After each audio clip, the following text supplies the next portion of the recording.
Deuxième journée du colloque sur le risque machine initié par la Caisse nationale de prévoyance sociale CNPS. Les acteurs se sont prononcés sur la sécurité des machines et le facteur humain en entreprise. De nouveaux enseignants du CAMES sont célébrés à l'université Péléforo-Gon de Korogo. Nous y reviendrons. Bienvenue, mesdames et messieurs. Ouvert à Abidjan depuis ce mercredi 21 août à l'auditorium de la Caisse nationale de prévoyance sociale CNPS, le colloque sur le risque machine se poursuit et s'enrichit de communication. Les échanges ayant marqué cette deuxième journée du colloque se sont axés sur la sécurité des machines et la place du facteur humain en entreprise. Le compte-rendu de Mondésir Nascimento Odifini, Zénab Dosso et Tima Traoré. Sécurité des machines, généralité et place du facteur humain. C'est autour de ce thème que s'est déroulé les échanges de la deuxième journée du colloque sur les risques machines, ouvert ce mercredi à Abidjan. Initié par la CNPS, Caisse nationale de prévoyance sociale, ce colloque permettra aux participants de mieux cerner les différentes démarches d'appréciation du risque machine telles que définies dans les normes nationales et internationales. Sécurité des machines, c'est le sous-thème développé par Alphonse Awanogbu, secrétaire général de l'Interafricaine pour la prévention des risques professionnels en acronyme IAPRP. Rappelant les généralités sur la sécurité des machines, le conférencier a insisté sur les mesures à prendre par les entreprises pour éviter les cas d'accident de travail. Les machines sont dangereuses par définition. Parce qu'elles sont dangereuses, les machines sont dangereuses selon un certain nombre de paramètres. N'est-ce pas? C'est-à-dire que la vitesse de rotation d'une machine, la vitesse de déplacement d'une machine, le poids de l'engin, l'inertie, peut constituer des éléments dangereux. Il faut éviter donc tout contact avec les parties mobiles d'une machine ou les parties opératives d'une machine. Les facteurs humains, généralement, sont de plusieurs ordres et peuvent être définis comme étant l'ensemble des facteurs environnementaux, organisationnels et ceux propres à l'individu lui-même. Ces facteurs influencent souvent les agents au travail et peuvent être source de plusieurs accidents. Il peut même avoir des conduites addictives. Quand vous voyez des travailleurs consommer de l'alcool ou prendre du thé, du café noir, tout ça, c'est des éléments qu'il faut chercher. Il faut chercher la cause de ces éléments beaucoup plus loin. Voilà, donc tous ces facteurs que j'ai cités vont influencer sa façon d'agir, de se comporter et d'être au travail. Voilà. Et il y a plusieurs types de comportements, tout dépend de la situation qui se présente à lui. J'ai parlé du stress, j'ai parlé de la fatigue, d'accord? Mais il y a bien d'autres choses. Voilà, il y a la perte de la vigilance. Donc tous ces éléments vont être cause d'accidents ou même de maladies pour, par exemple, le stress prolongé.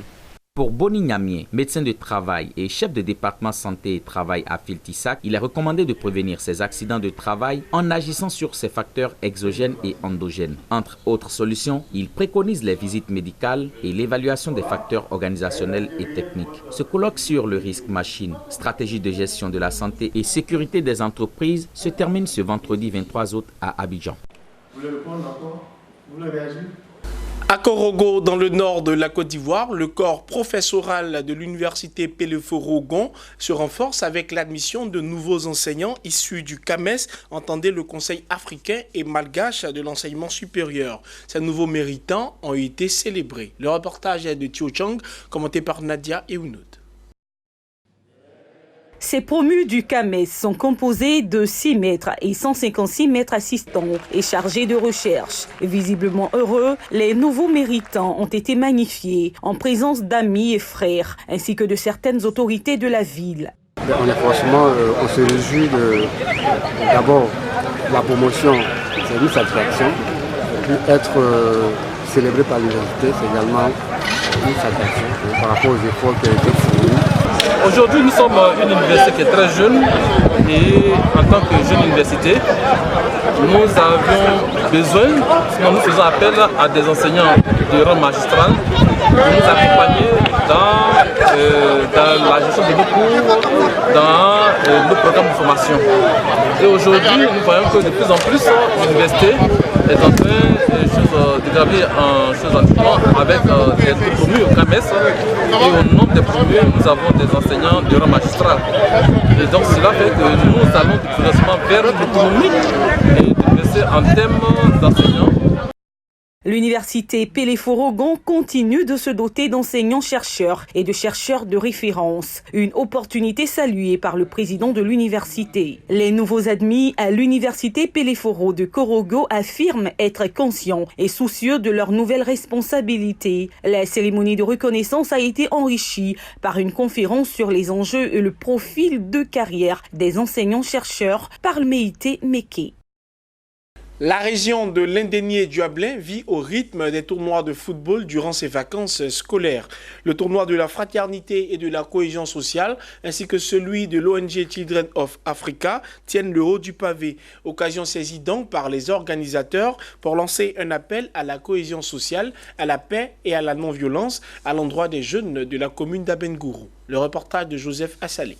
À Adaou, village rattaché à la commune d'Abengourou, c'est le tournoi de football de la fraternité et de la cohésion sociale, doté du trophée Étienne Elogne qui occupe la jeunesse. 8 équipes s'affrontent depuis le 27 juillet dernier et ce jusqu'au 31 août prochain, date de l'apothéose. Selon Yoboué Amouakon Georges, le président du comité d'organisation, ce tournoi vise à promouvoir la paix et la non-violence chez les jeunes.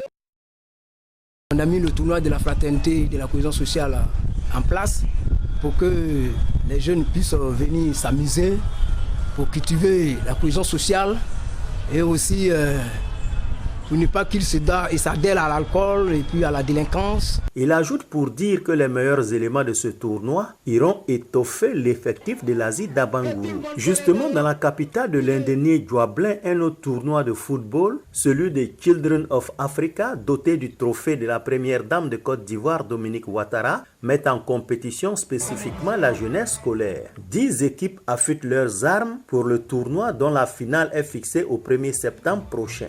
À l'occasion du lancement de la compétition le jeudi dernier, le président local du comité d'organisation a dégagé les vertus du sport. Le sport, facteur de rassemblement.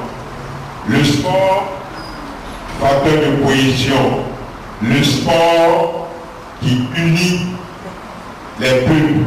Parce que quand on est loin du sport, le tournoi de la fraternité et de la cohésion est à sa 3e édition, tandis que cela fait 4 ans que celui de l'ONG Children of Africa est organisé.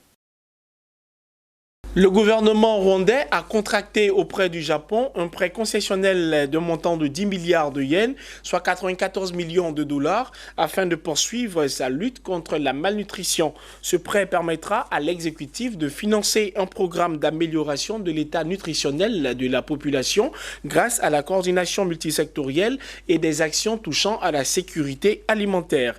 Au Zimbabwe, entre 2019 et 2020, la récolte cotonnière du pays devrait chuter à son plus bas niveau depuis 2 ans. D'après l'Office de commercialisation agricole en abrégé AMA, la production est prévue pour atteindre 68 000 tonnes sur la dite saison, contre 142 000 tonnes la saison précédente et 74 000 tonnes sur la période 2017-2018. Selon Nancy Zitsanza, directrice générale intérimaire de l'AMA, cette contre-performance est essentiellement imputable à la sévère sécheresse qui affecte le pays cette année. Voilà qui vient mettre fin à cette édition. Merci de nous avoir suivis.